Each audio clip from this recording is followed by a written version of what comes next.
অৱশেষত নগাঁও আৰক্ষী জালত পৰিল বট্টদৰাৰ হাই প্ৰফাইল কুখ্যাত দালাল চক্ৰ। দালালে চানি ধৰিছে নগাঁও জিলাৰ বট্টদৰা আৰক্ষী থানা। কোনে কোনে দালালি কৰে বট্টদৰা আৰক্ষী থানাত? সংগঠনৰ নাম লৈ অসাধু নেতা, পালি নেতা, সাংবাদিকৰ নাম লৈ ভুৱা সাংবাদিক, গাঁওৰক্ষী বাহিনীৰ নাম লৈ সম্পাদককে প্ৰমুখ্য কৰি এক দীঘলীয়া তালিকা।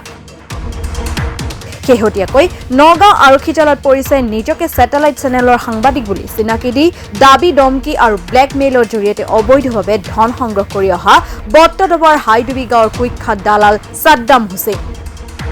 ছাদ্দাম হুছেইনৰ লগতে আন দুজন কুখ্যাত দালাল নগাঁও আৰক্ষীয়ে যোৱা নিশা গ্ৰেপ্তাৰ কৰি আজি জেল হাজতলৈ প্ৰেৰণ কৰিছে।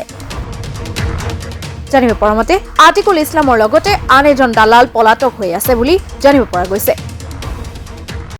মাৰিছে, মাৰাৰ পাছত মই থানাত গৈ পেলাই এজাহাৰ কৰিছো।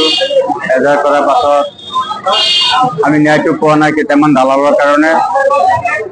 সিহঁতে জোৰ জবৰদস্তি কৰি আমাক মীমাংসা কৰিছে, কৈছে দুটা পাৰ্টি চালান দিব, আমাক ভাবুকি দিছে। ভাবুকি দিয়াৰ পিছত আমি এছ পি ছাৰৰ ওচৰত গৈছো। এছ পি ছাৰে মোক এতিয়া সিহঁতক দালাল কেইটা ধৰি পেলাই কেইটামান দালাল ধৰিছে। ধৰাৰ পাছত এতিয়া আমি বহুত আত্মাটো মই শান্তি পাইছো আৰু এছ পি ছাৰক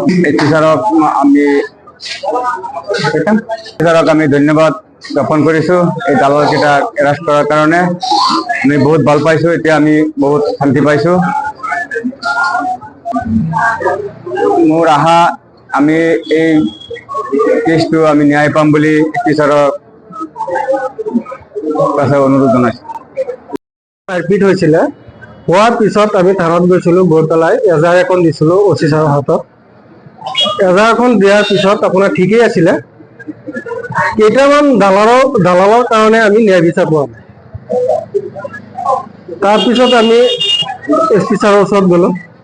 যোৱাৰ পিছত এছ পি ছাৰে আৰু ডি এছ পি ছাৰে মিলি পেলাই আমাক ন্যায় দিছে। এতিয়া আমি এছ পি ছাৰক আৰু ডি এছ পি ছাৰক আমি বহুত ভাল লাগিছে, আমাক ন্যায় বিচাৰ দিছে, আমাক বহুত শুভেচ্ছা জনাইছো, ভাল লাগিছে। আৰু দুটামান দালাল এতিয়াও খোলা আকাশৰ তলত ঘূৰি আছে। এই দুটাকো পৰাস্ত কৰিব লাগে, দুটাকে পৰাস্ত কৰে আমি অনুৰোধ জনাইছো।